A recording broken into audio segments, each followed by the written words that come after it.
Maynard style, and I thought I would just show you briefly what he does, just parenthetically, because I don't think there's been a session in Wade's style. No, there hasn't. And so I'll just give you an idea, and you can understand, just when I show you, you can understand it well enough so that you'll be able to listen to his recordings and get what he was doing. Basically, it's one finger and one thumb. That's convenient to have one thumb and a hand. And he usually played in the key of G, which is not this.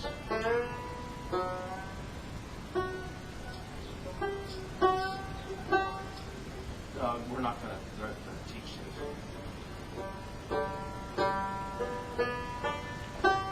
Well, actually, what we could do is, since we're down in D, I'll go down in D and we'll make like we're. I can show you how you can actually do it yourself. And basically, it's you pick the inside strings mostly with on the downbeat, and then it's up picking with the first finger. Instead of claw hammer, where you go knocking down, you're picking up on both. Single string.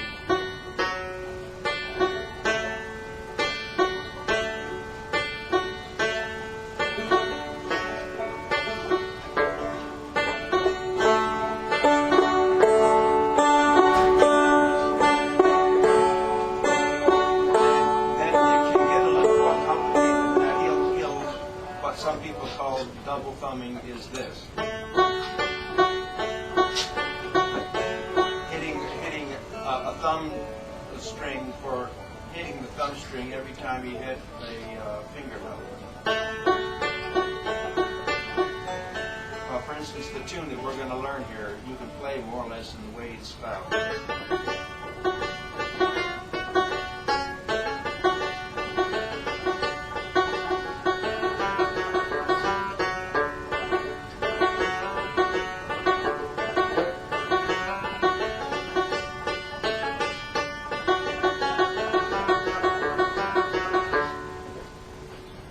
Simple?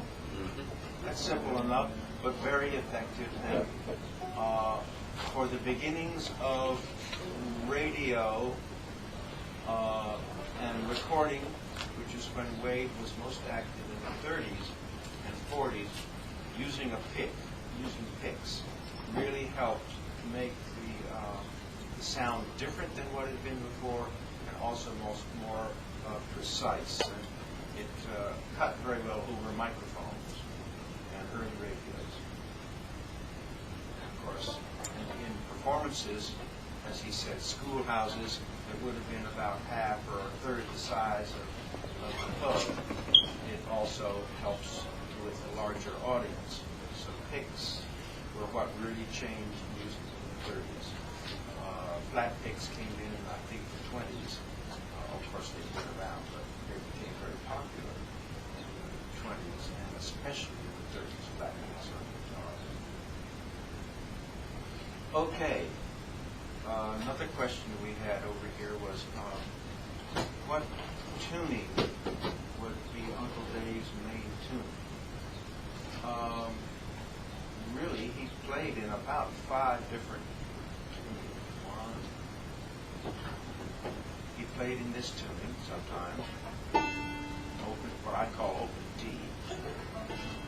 and then he played in what some people now call double C or double D. He played in what Clark Bueling calls standard C. That's with a G with a C, the bass string down to C, and then of course he played in G. So those are the 5 main tunings, and folklore has it that he sometimes traveled with as many as 5 banjos so that he could play these different tunings. And folklore also had it that sometimes he left one of them behind. So I think in later years, in earlier years, he played banjos more like the spun rim banjos. Does anybody have one of those? It's like the SS Stewart banjos that have metal around the outside and it's just wood inside with the brackets coming through. That's the popular banjo from about 1880. Richard described it's got a wood. Oh, that's it. That's a spun rim banjo by Washburn. That's a classic spun rim banjo right there, everybody. You want to just pull it up backside to them? There you go. That's the kind of banjo that he's played. That's actually a more expensive one, and he would have played a more expensive one because he made money. He could afford it. And then later he went to the Gibson type, which is a smaller version of this without the inlay. He went to that in the teens or 20s, and then eventually to the resonator banjos, which came out in the 1920s. Then he, I think, backed off to things that didn't have resonators because they were probably lighter frame, as you know. Lighter banjos have to have this beginning. What we're doing here today, I think that takes care, does that take care of most of it? I think in his later years he went mostly either for the G tuning or the classic or standard C tuning. He didn't tune down too much to the D tuning or the open C tuning, as far as I know.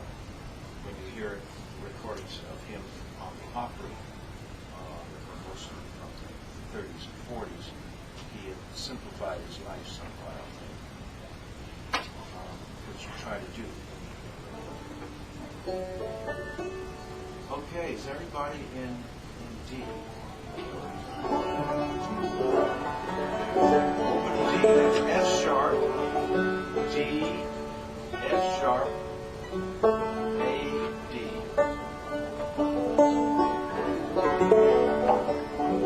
And this is a common Southern tuning in old-time music.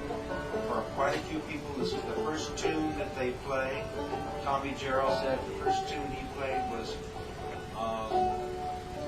Reuben, which is nothing but this.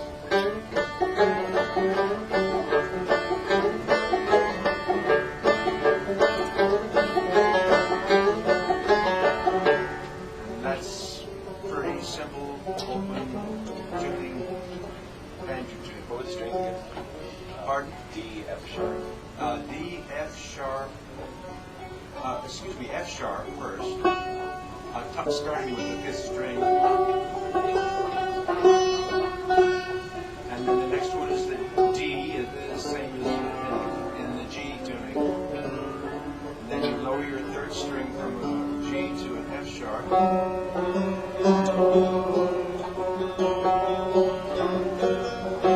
This is F sharp. Everybody got the F sharp. And then the second string is D, A.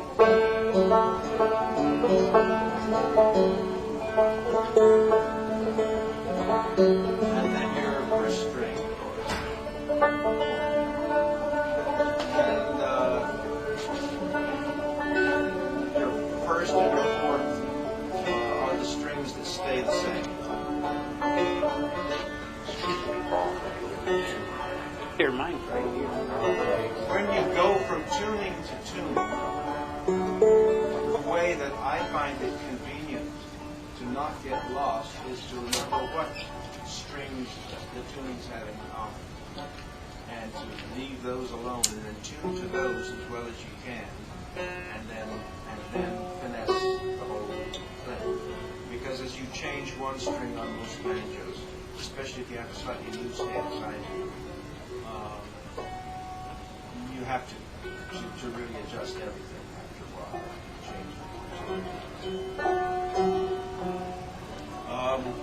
Let me get a drink of water. I find it dry in here.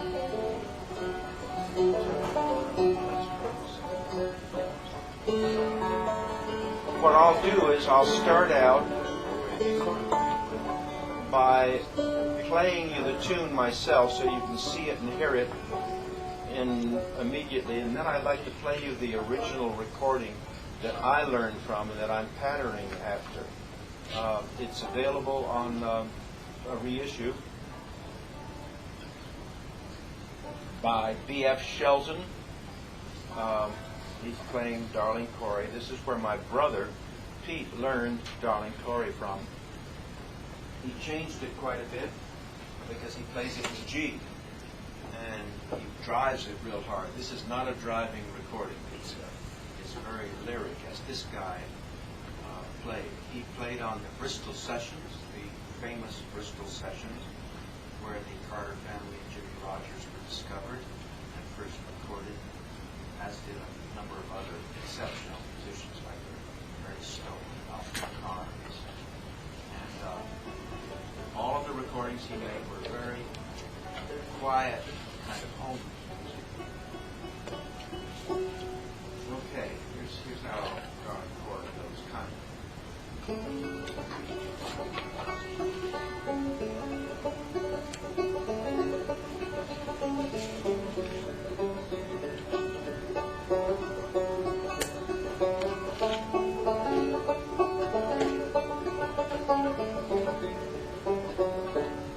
Now it's just the thumb doing the lead on the inside strings, and the outside strings are almost entirely drone.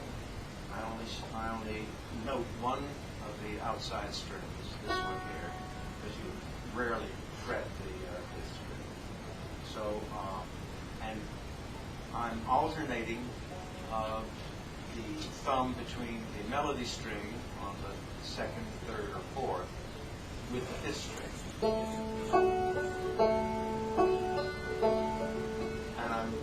And in between each thumb note, there's a first string. Actually, why don't we all just do that now?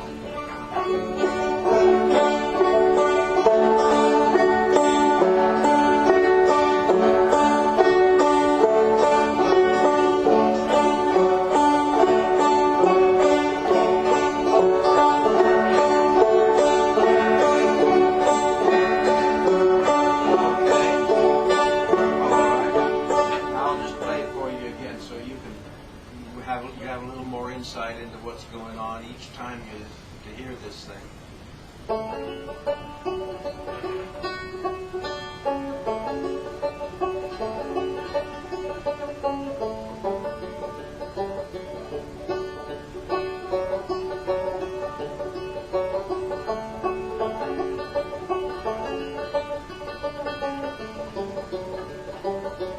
And you see, sometimes I leave out that fifth string when I have a lot of melody notes, especially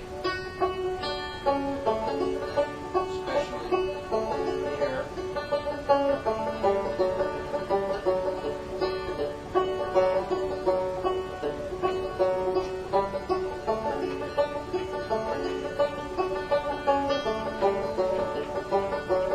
Very simple style, but it's great for songs.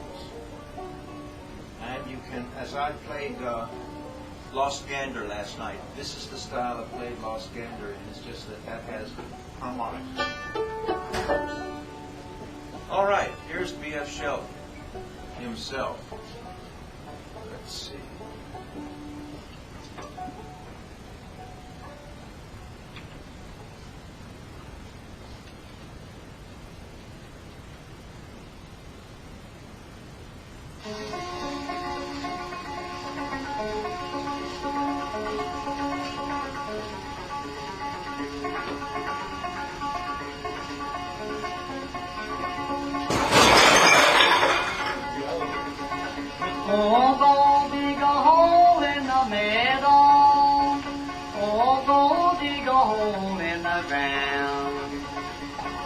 Dig a hole in the meadow, let me lay Pretty Corey down.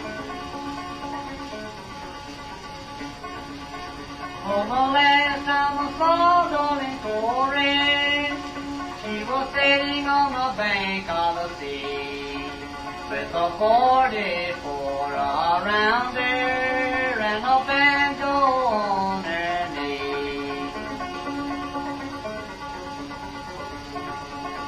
Wake up, darling Corey. How can you be so sound?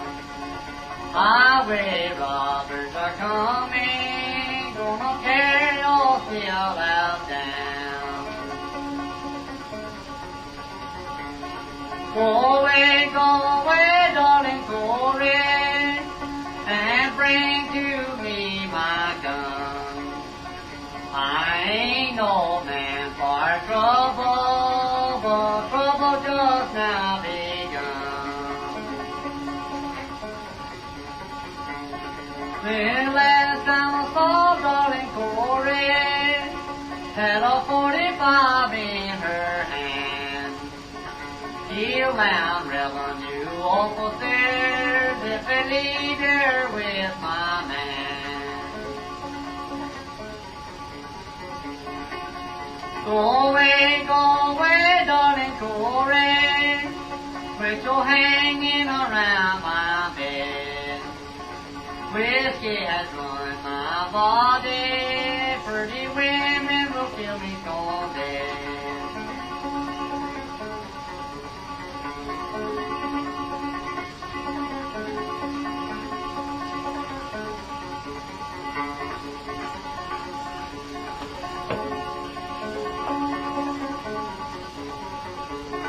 They cross the deep blue ocean, they cross the deep blue sea.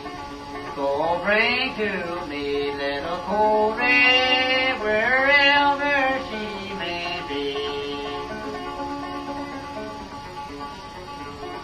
Wake up, darling Corey, go do the best you can. I've got me another woman, you cannot do another man. Oh yes, my darling, I'll do the best I can, but I'll never give my pleasure for another gambling man.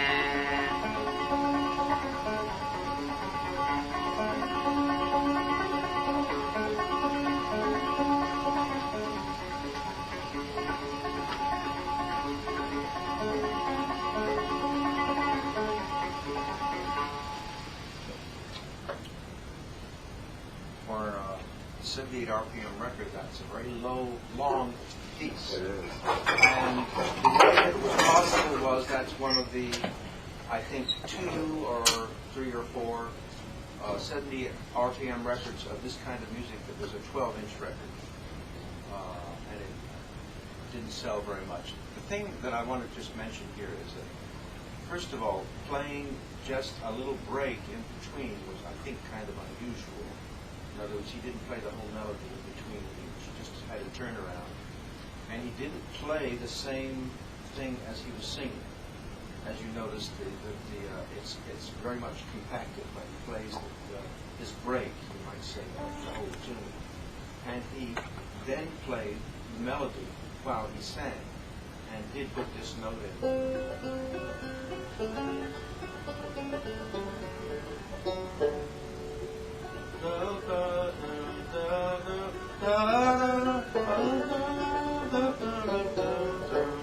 We had a question. You just answered. Oh. I was going to ask about, it sounded like you played all major notes on the banjo, but singing a flat note, like a blues note to what he was playing. Yes, he gets the natural seventh. He hits that for bone.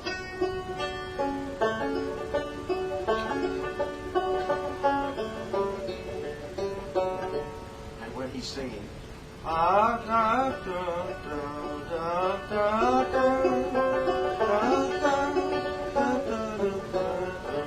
that's also, well, Doc Boston did that too, in a way. because he tuned and had this note too. So, the banjo adapted itself, and that was one of the great things about the banjo. The banjo could adapt itself to both the fiddle tunes that were popular in the South, and also the unaccompanied vocals. The vocals were previously unaccompanied before the banjo. There's no guitar. And then, of course, this is an early example way of fretted banjo. This is playing a fretted banjo. The early banjos in the mountains are not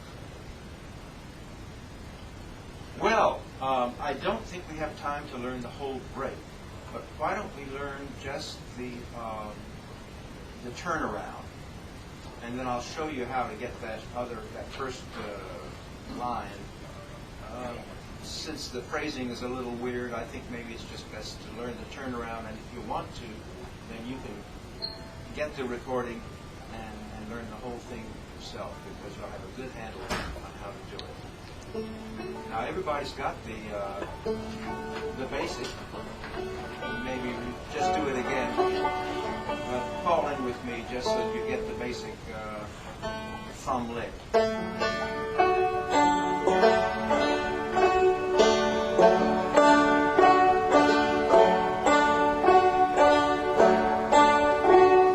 Just make sure everybody's got that.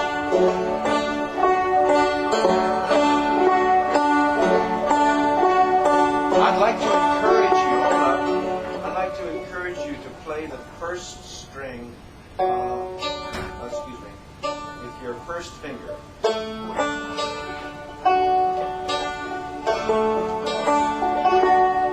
And the second string with your thumb, okay? Just for this one little exercise.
Just a minute. Have you ever had the feeling that the word T-H-E is a weird word? Well, that's the way I am right now. I've been doing this for a long time, but all of a sudden.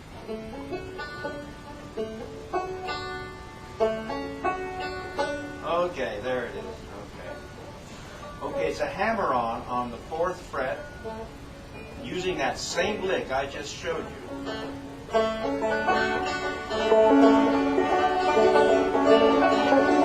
So try this much. Listen. Hold up just a minute, sir. Listen to me do it a couple of times and then fall in.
somebody was hammering, was sliding up too.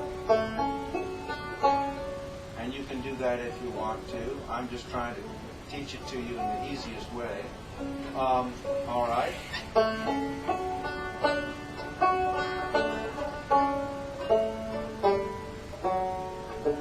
let's see. Now, how are we going to break that down into little pieces?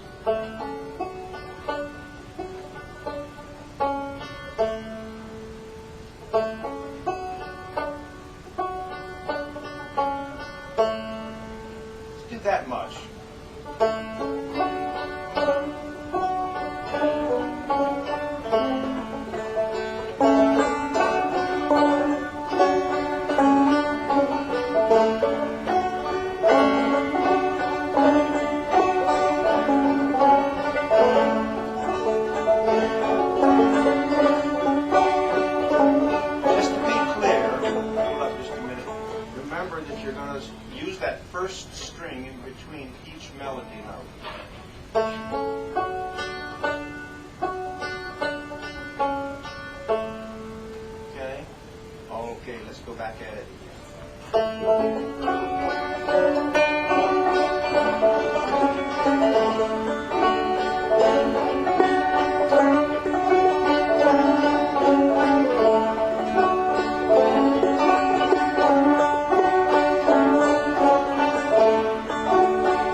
Let me make sure you're tuned, because there's no you shouldn't do this if you're not tuned. Well, what was the first string again? D. You've got that fourth string. How about the third? I got A on the third. That's right. How about the third? No, that should be down to. That should be down here. Not sure. How about the second? I got a D. Is that the second? That should be here. But no down. Way down. There you go. How about the first string? You got the first string right. Now you have to retune the bass string. That's a D. And how about your first string, your fifth string? I got a G. Take it down to that sharp.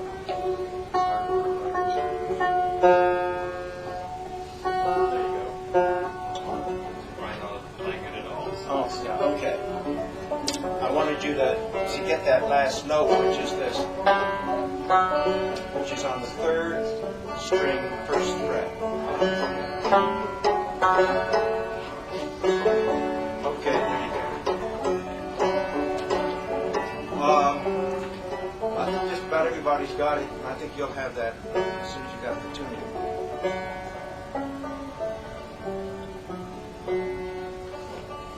I'm just watching your fingers and kind of listening, because it's difficult, of course, as you're recognizing for you to hear yourself, because your banjo is facing away from you. You may be hearing the consensus. Sir. Middle finger at all. The melody is all. Nothing but this. Yeah, it's real simple, but it's music.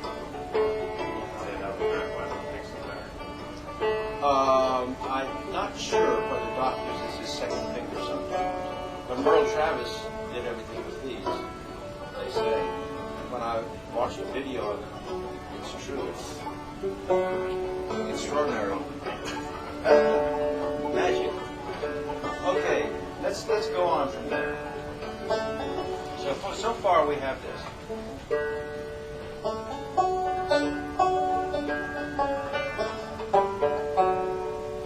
Now we're going to go. That's all there is to it. So let's get the whole thing now.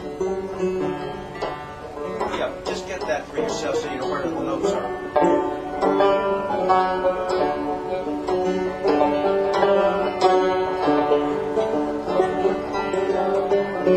Okay, let's do the whole thing. Do it a couple of times so that you all can get it in your mind, because that's the most important thing, is to kind of get the sound in your mind.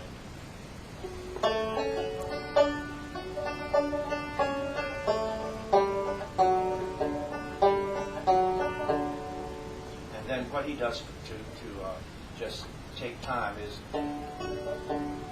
kind of the basic, I think.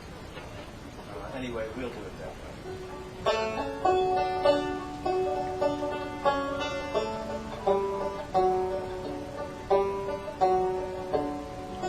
And then just mark time.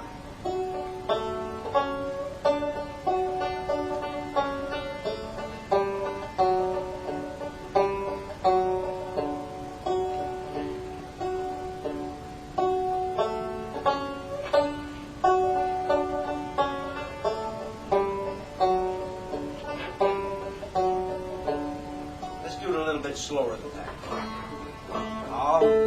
Let me do it a couple times, or one or two times, and then fall in with me.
That's just a handle on it. That's just the break that he does occasionally in between, well, between every verse.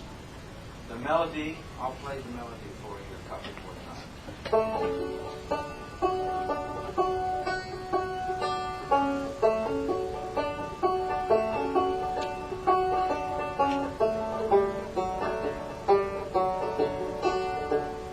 He didn't pitch. He went like that.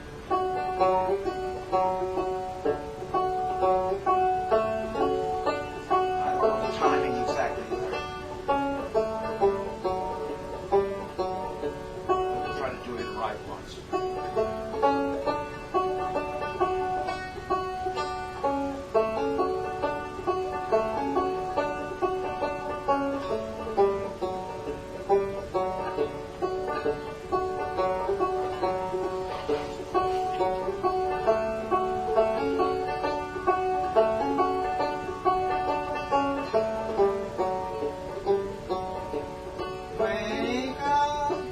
Wake up, darling glory. What made you sleep so sound? The reveille offers are coming, gonna tear your still house down.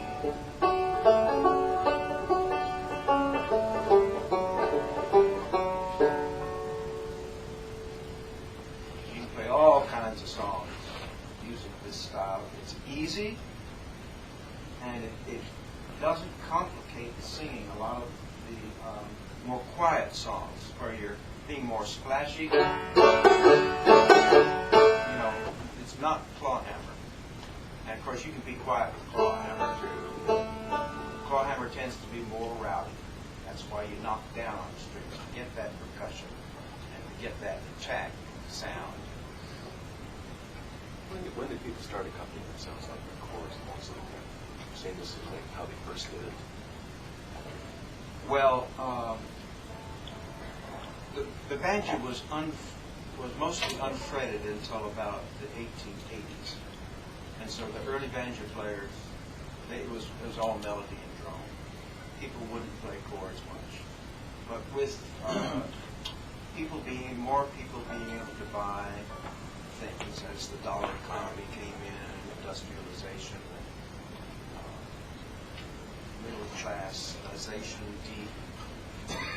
de-agriculturalization, you might say. The idea of harmonic structures and the guitar came in, the piano, and the ability to buy them. And that was in the 1880s, 1890s. And in some areas of the South, that didn't happen so much. I've heard so many people, well, Wade Maynard said yesterday, he said he didn't have guitars back then. And back then, he meant when he was young, in the teens, probably into the 20s. In that area of North Carolina, it could have been 1925 before he saw it. Depending on where in Madison County or Buncombe County, where you're from. It's amazing how long. But the guitar was around. I mean, they probably saw one, maybe. Some railroad worker would have had them, around the turn of the century. that's when they started making the steel string guitars, cheap steel string guitars. Until that time, guitars were expensive. And that was the chord instrument. Mail order banjos come in around the 1890s. Like, well, that's an expensive mail order banjo. That's a really nice banjo. Made in Chicago. Okay. Let's see. We have a half hour, I think. What I thought I'd do is to give you the more modern version of thumb lead, which is Roscoe Holcomb, and he used the thumb pick, the finger pick, most of the time. We had one. But just like you and me, when we don't have a thumb pick or finger pick handy, we use our bare fingers. But to really get that Roscoe Holcomb sound, which came about in the 30s and 40s mostly, and he was not, neither B.F. Shelton or Roscoe were recording artists. That's one of 4 or 5 recordings that B.F. Shelton made on one trip to a recording session, and then people don't really know what happened to him after that. He just made those recordings, and then he went back to doing whatever he did beforehand. He was a farmer in Corbin, Kentucky, the southeastern part of Kentucky. So Roscoe Holcomb was far southeast, in the coal country, and he was born, I think, in the teens or 20s. He was later than this guy, his lifetime. And so he heard a lot of bluegrass and heard people, the early entertainers, but he was a home player, strictly a home player, until John Cohen found him in 1960 and met him and recorded him, and then he started going out to folk festivals, playing for people a little bit near home, but mostly playing for city folks in the 60s and 70s until he passed.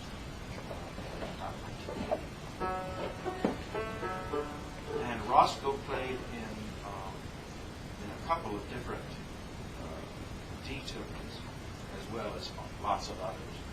But this style is one he used mostly in the D, the 2 D tunes, which is this one. Sometimes he used it like this.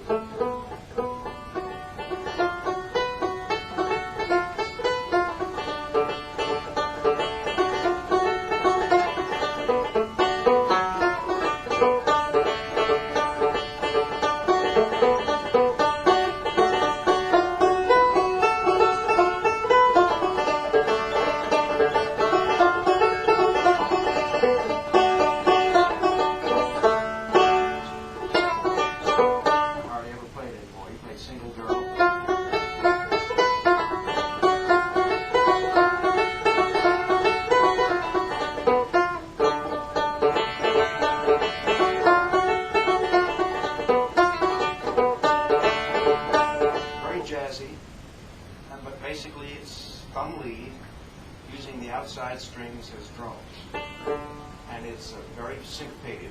And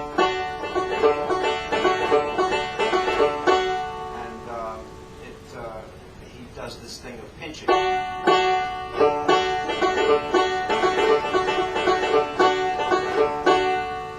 we'll do that. He's also used this tune.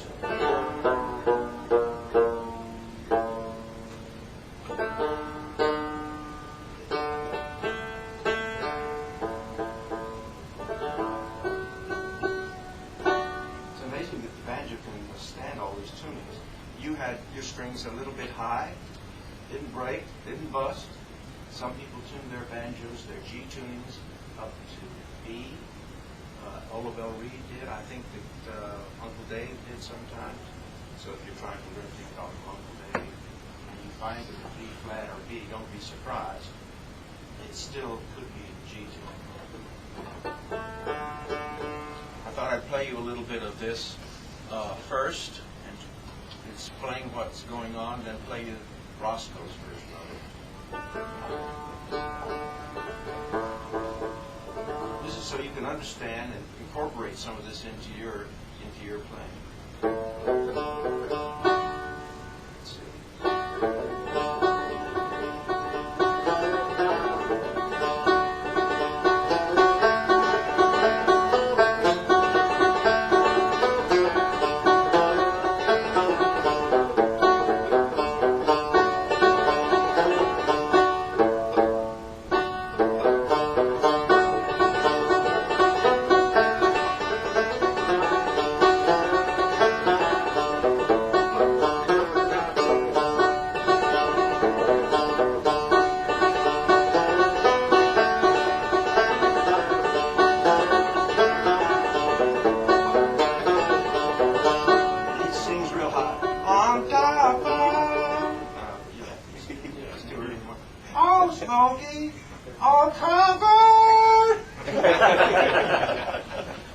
Anyway, here's Roscoe.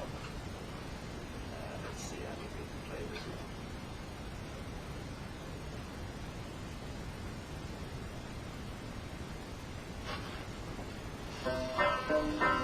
Oh no. Octaves.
Your parents,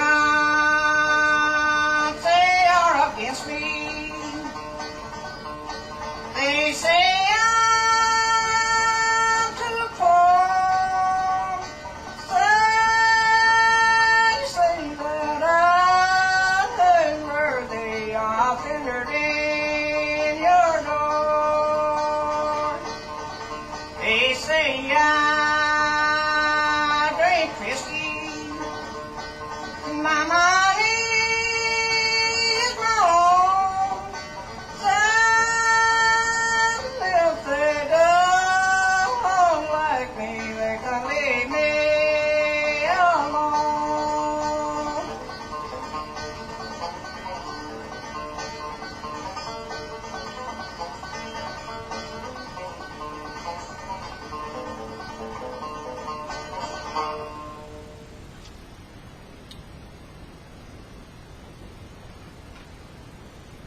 these Kentuckians, they tend to drive the music along.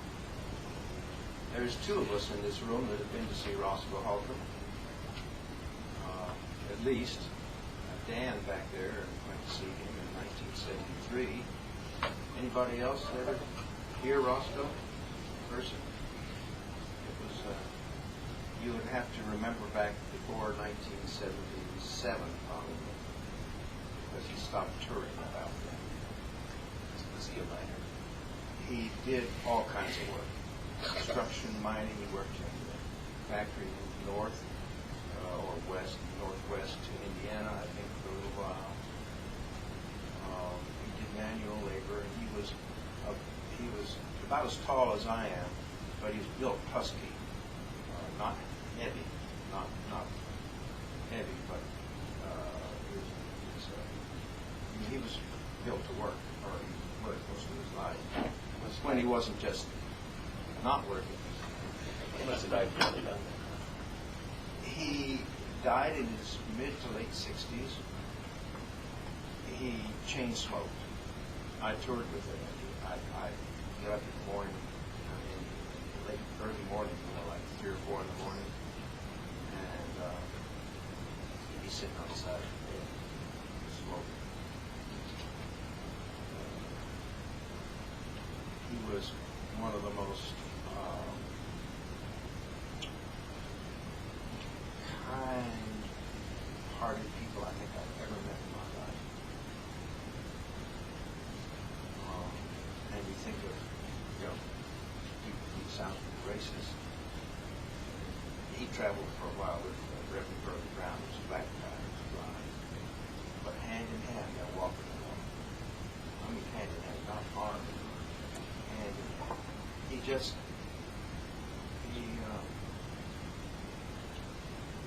a very unusual guy, and he was beaten down like a lot of people in Southeast Kentucky, just getting along. I don't know how happy his life was, but he sure did love music. He was in his musician, he could fiddle really good. He was a great guitar player and banjo player. You could hear him sing there. You could bring the tears and put down it all. It's like a little lonesome song. Where do you come up with that vocal sound? Is that just the way you sing? I don't know about that. Someone might have asked me about it, but I think Alan Lomax asked me once. He was trying to make it some sociological kind of thing. And maybe there's some of that, but I have no idea. He came from a family, and no one in the family's like him, and his wife was not like that. They all appreciate what he did. She's just an everyday kind of person. Don't you think? You're very nice. Yes. I just stay overnight at the house and food with them. I played the banjo keys that I had kind of learned, Hills of Mexico and East Virginia blues and things like that. I was just starting out playing that finger style. And sat on his front porch and smoked cigarettes with him and played the banjo from there. And let me stay there overnight.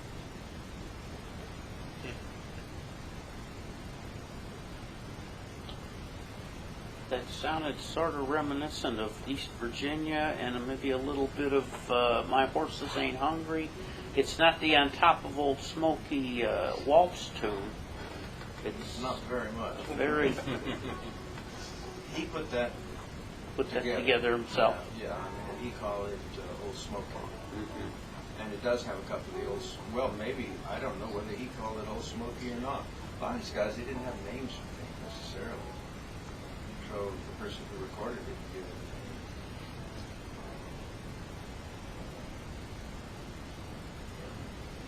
name. And he didn't tour very much.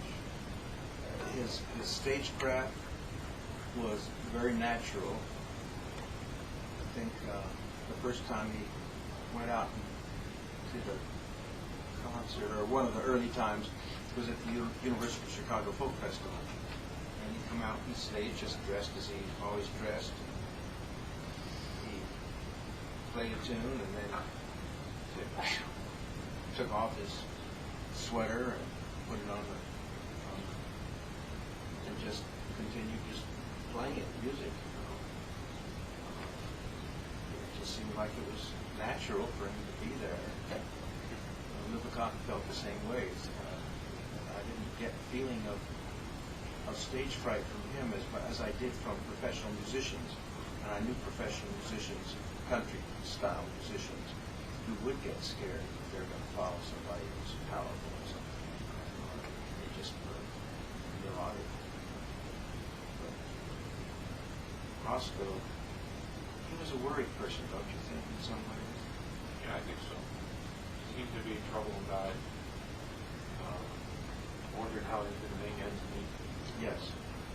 Wondering if he's going to be able to work again. His hands seemed to, I remember him describing his hands as not being hard anymore, that they were soft. Well, in the years that you and I knew him, mostly, where his health was failing somewhat. Did he have kids? No. His wife, he married late. His wife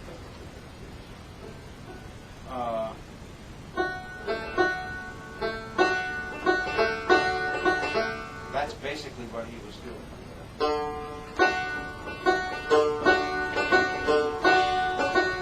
Don't you think so? Something like that? That's a good rhythm. The thumb lick that I've shown you already, plus alternating with a pinch.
Your F sharp, don't worry about it yet, but lower your third string down to where your lower your third string down to where your first string is. So it's this.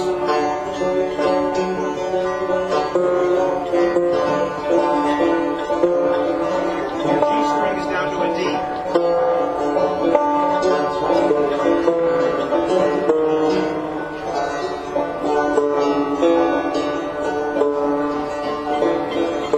Don't change your fourth string yet. Change your fourth string, just do fourth, don't be third.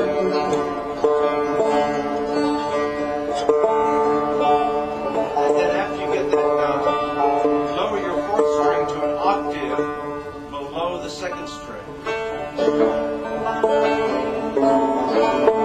It's an A.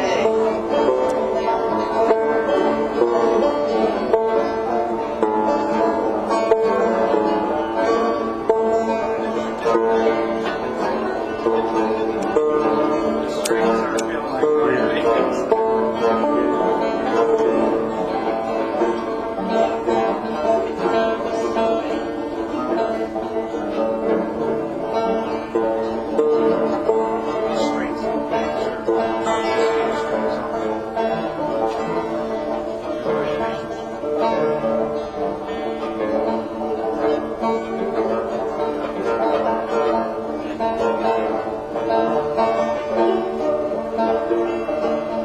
Okay, now you will have to change, you'll have to adjust your fifth string.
To the banjo. I'm just telling you how most people do it. And Roscoe did use picks, thumb and finger pick. So let's put those two together. We're going to put this one together with this, and alternate them. So it'll be like this. Listen to me do it first, a couple times.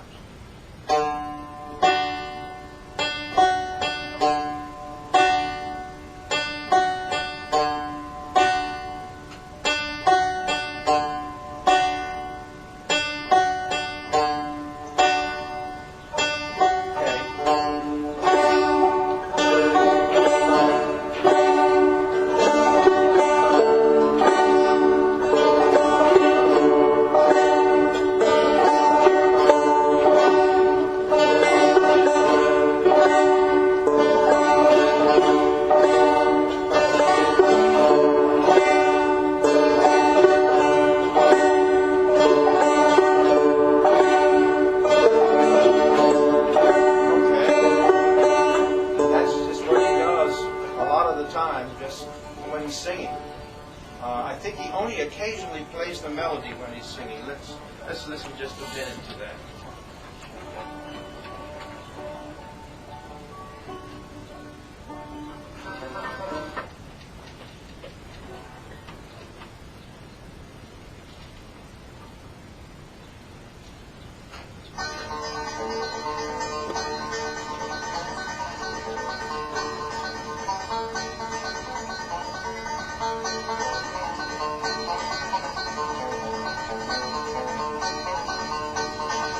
town of Smoky.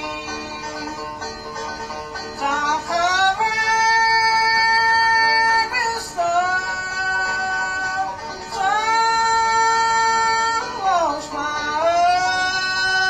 true wonder. I poured into slow. Sorry, Roscoe. When he's singing, since he has to be free in time, he is using this basic lick, but he's playing the melody within it. When he's playing the melody, he moves it along, as you can hear, very much faster, just as B.F. Shelton did. He compacts the instrumental. So let's see, how are we going to... We have about 5 or 10 minutes left here.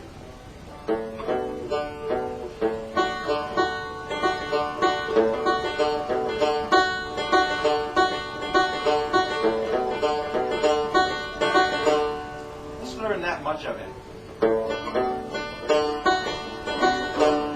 Okay, let me just figure out how to do this. Hold on just a second.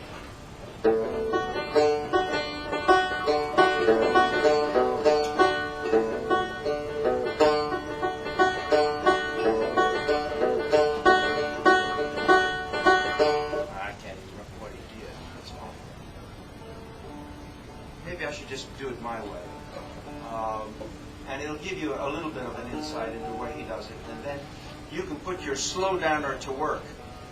You know, you can get these computer slow downer programs for your computer, those of you who are computer savvy, and even those who aren't can get those, and you can slow down anything without changing the pitch.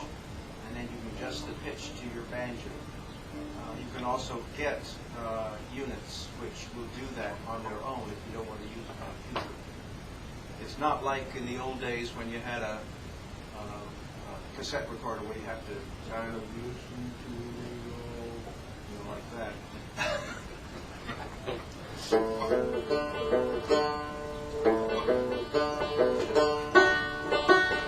Let's take that much.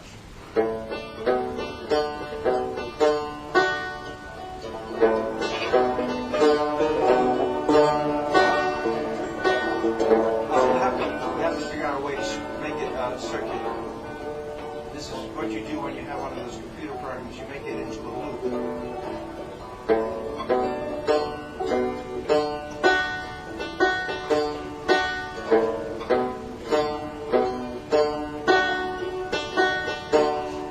Okay, let's do that.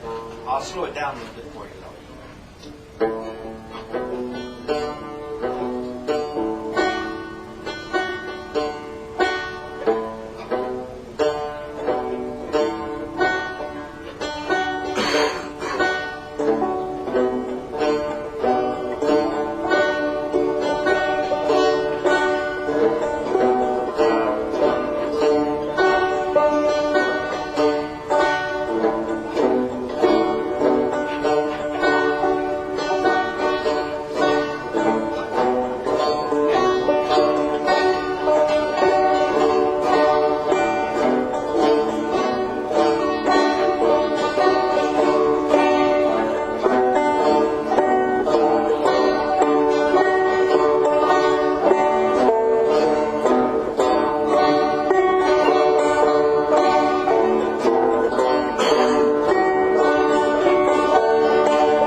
that much.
anybody have any questions about it, or is it just a matter of getting it moving? Sarah? The hammer on the second. That's on the fourth string, and it's a hammer-on while you're doing the basic lick.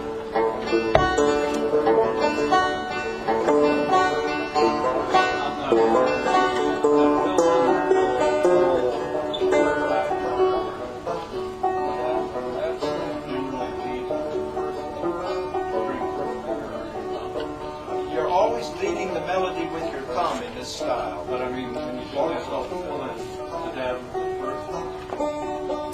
Or that's it right there. So you lead with your thumb. Actually, it's not on the. I think I see what you mean. You're doing that on the downbeat. Yeah. Yes. So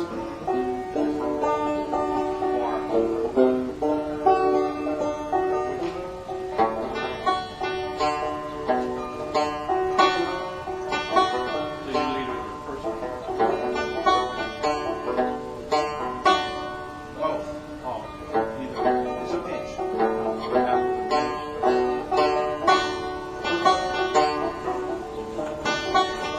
Oh, I think I see what you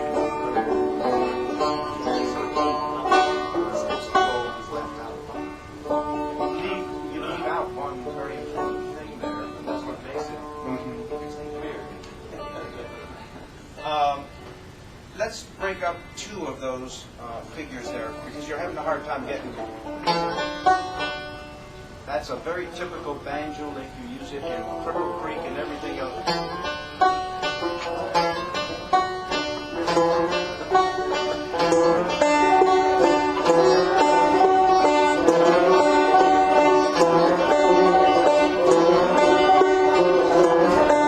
Okay, and then the following lick is the same thing, but it's a hammer-on the second fret of that fourth string.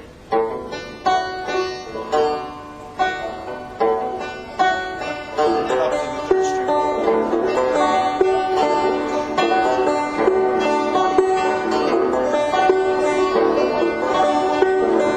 Check mid-stride is totally yeah. Let's put them together.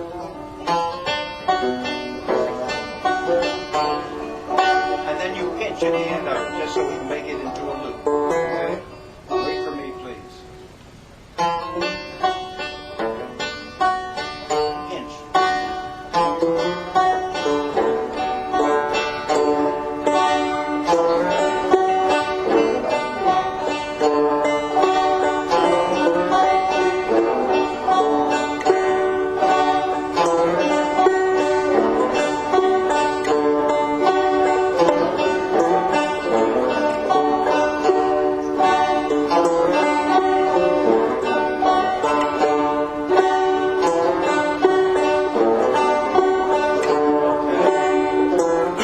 Let me see what time is lunch, just to be sure here. 12:15. Oh, so we can go another couple minutes. I don't want the lunch folks to get angry with us, and also I'm hungry. So far we have. That's two votes. That's two votes. Yeah. How are you all?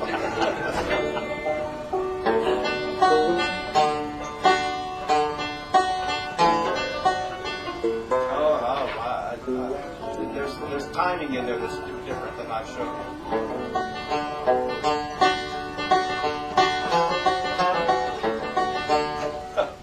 Folks, the timing is so weird that I'm going to have a hard time showing it to you. I think what you need to do, I'm just trying to show you some of the licks where to get the notes.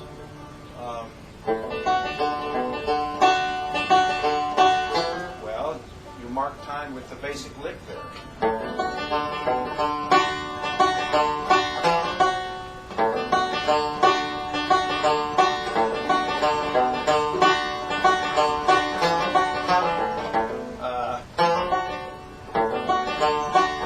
I was trying trying to simplify it for you.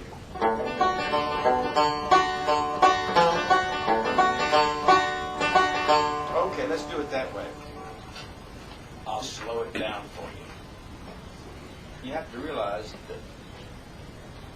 that it's difficult for me, and I can just imagine it's got to be difficult for you.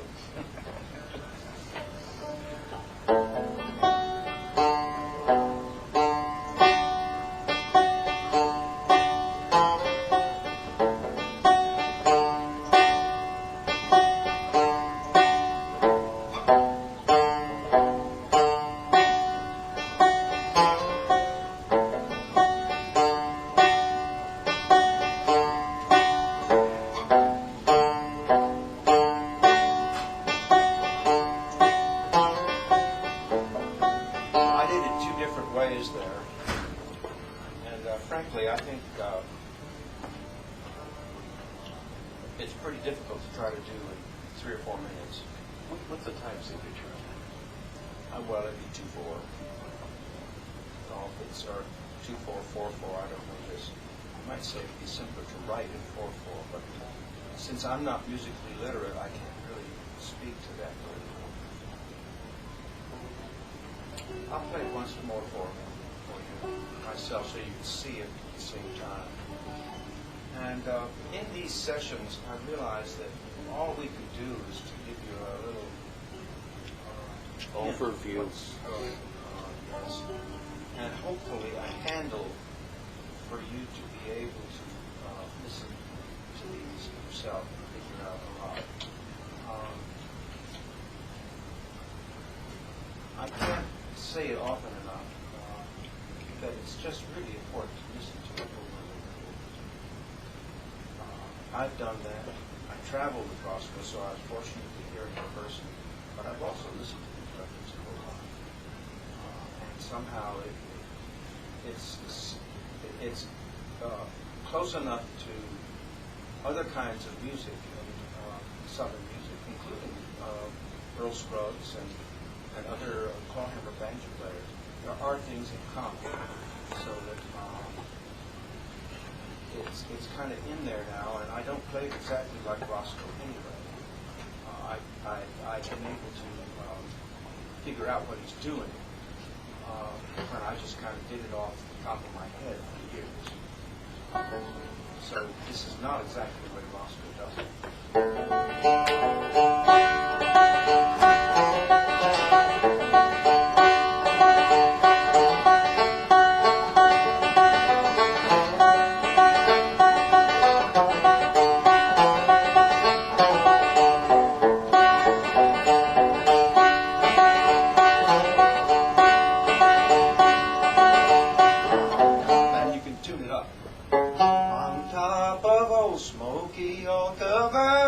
And then you can sing it where you can sing it, but I can't.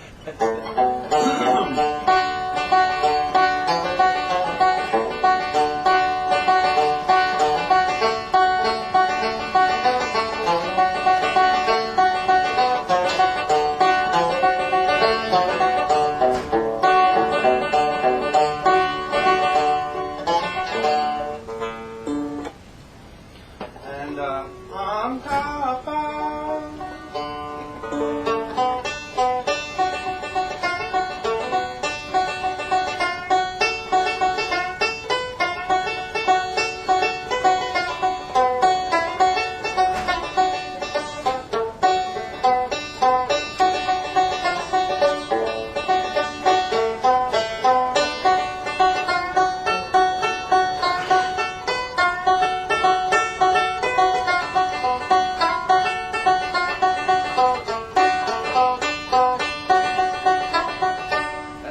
Roscoe never did, was to play it up the neck when he's in this tuning. But it can be done, and it still has some of that nice sound to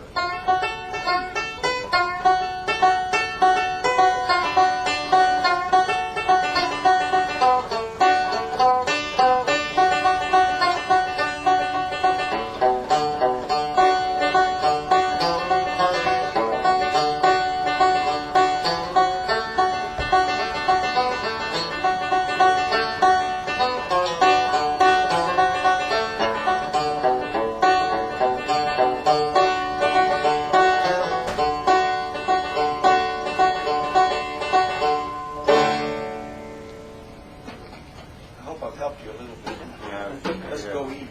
Is that what that is?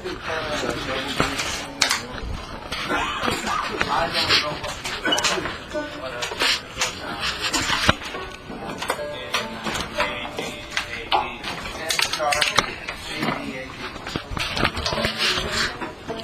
F sharp, A, D,